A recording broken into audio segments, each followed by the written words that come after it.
மாப்பிள்ளைங்க உள்ளே வராதிங்க. லஞ்சுக்கு எவ்வளோ பண்ணுறீங்க? லஞ்சுக்கு 8 படி போடுங்க சார். 8 படினா 8 படிக்கு 8 எத்தனை ஆள்? 100 பேர் சாப்பிடுங்க. ஆமாம். 100 பேர் தான். சாம்பார் சாப்பிட்டீங்க அவ்வளோதான் சார். அரிசி சுத்தா இதில் மட்டும்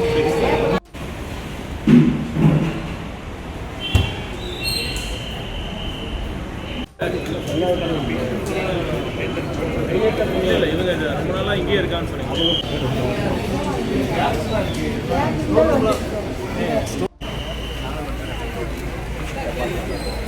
கொஞ்சம் தள்ளிக்கும்.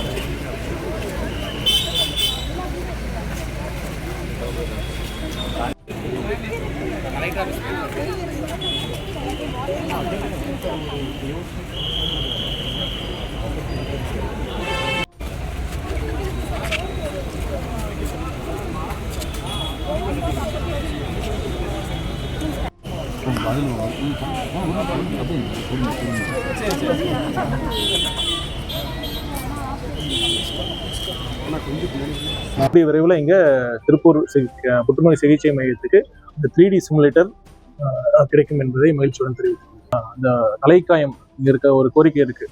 ஆக்சிடென்டான ஹெட் இன்ஜுரி ஆச்சுன்னா தலையில் காயம் ஏற்பட்டால் நம்ம கோயம்புத்தூருக்கு ரெஃபர் பண்ண வேண்டிய சூழல் இருக்குது. நியூரோ சர்ஜரி ஒரு போஸ்ட் வேணும்னு கேட்டிருக்காங்க.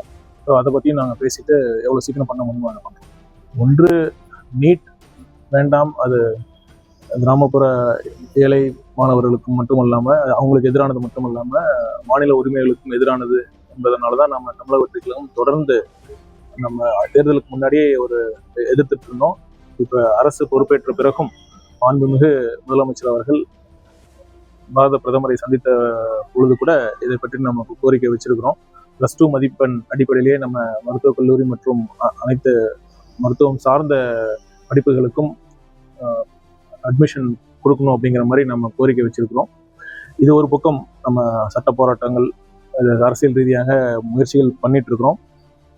அந்த சமயத்தில் நம்ம நீட் இருக்கிறப்ப இந்த மாணவர்கள் நம்ம என்ன கேட்டுக்கிறோம்னா, எந்தவித இந்த மாதிரி தவறான முடிவுக்கும் எடுக்க வேண்டாம். இதற்காகவே கண்டிப்பாக ஒரு பெரிய மன உளைச்சல் பார்த்தீங்கன்னா, நீட்டை முன்னாடி வச்சு அது கேன்சல் ஆகி திருப்பி ரீடெஸ்ட் வைக்கிறதுனால எவ்வளோ ஒரு மாணவர்களுக்கு எந்த அளவுக்கு மன உளைச்சல் ஏற்படும்ங்கிறது கண்டிப்பாக புரிந்து கொள்ள முடிகிறது. இருந்தாலும் எந்தவித தவறான முடிவுகளுக்கும் நீங்கள் போவேன்னா அது தீர்வல்ல. அரசு இப்போ பார்த்தீங்கன்னா ஒரு பிரத்யேகமாக இதற்காக ஒரு உதவி மையம் நம்ம வச்சுருக்கோம். 100 மனம் ப்ரோக்ராம் வச்சுருக்கோம். ப்ளஸ் ஹெல்ப்லைன் இருக்குது.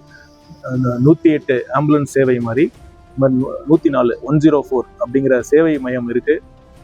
மாணவர்கள் மட்டுமல்ல, பெற்றோர்களும் நீங்கள் பேசலாம். அதாவது தங்கள் குழந்தைகள் ஏதாச்சும் ரொம்ப ஸ்ட்ரெஸ்ஃபுல்லாக ஃபீல் பண்ணுறாங்கன்னா தயவு செய்து இந்த மாதிரி இப்போ இங்கே இருக்கிற வசதிகளை அரசு ஒரு ட்ரெயின்டு சைக்காலஜிஸ்ட் நம்ம வச்சுருக்கோம் கால் சென்டர்ஸில், நீங்கள் அதை பயன்படுத்திக்கணும்னு நான் தாழ்மையாக கேட்டுக்கிறேன். இல்லை, அது கூடிய விரைவில் அதை சரி செய்யப்படும். ஷிகல்லாங்கிறது ஆமாம், அந்த ஃபுட்டு தவறாக, அதாவது கலப்படமற்ற ஒரு சுகாதாரமற்ற ஒரு உணவு உட்கொள்றதுனால வர வயிற்றுப்போக்கு சம்மந்தப்பட்ட அது நோய். அதனால் நாங்கள் உணவு பாதுகாப்பு அதிகாரிகள் தமிழ்நாடு முழுதும் இருக்கிற உணவு பாதுகாப்பு அதிகாரிகள்கிட்ட நம்ம சொல்லியிருக்கோம். இது மாதிரி உணவகங்கள் ஒரு சுகாதாரமான ஒரு சூழலில் தான் அந்த உணவை நம்ம தயாரித்து நம்ம பரிமாறணும்னு நம்ம கேட்டிருக்கோம். இதையும் மானிட்டர் பண்ணுறதுக்கு அவங்கள்ட்ட சொல்லியிருக்கோம். அரசு இது தயாராக இருக்குது.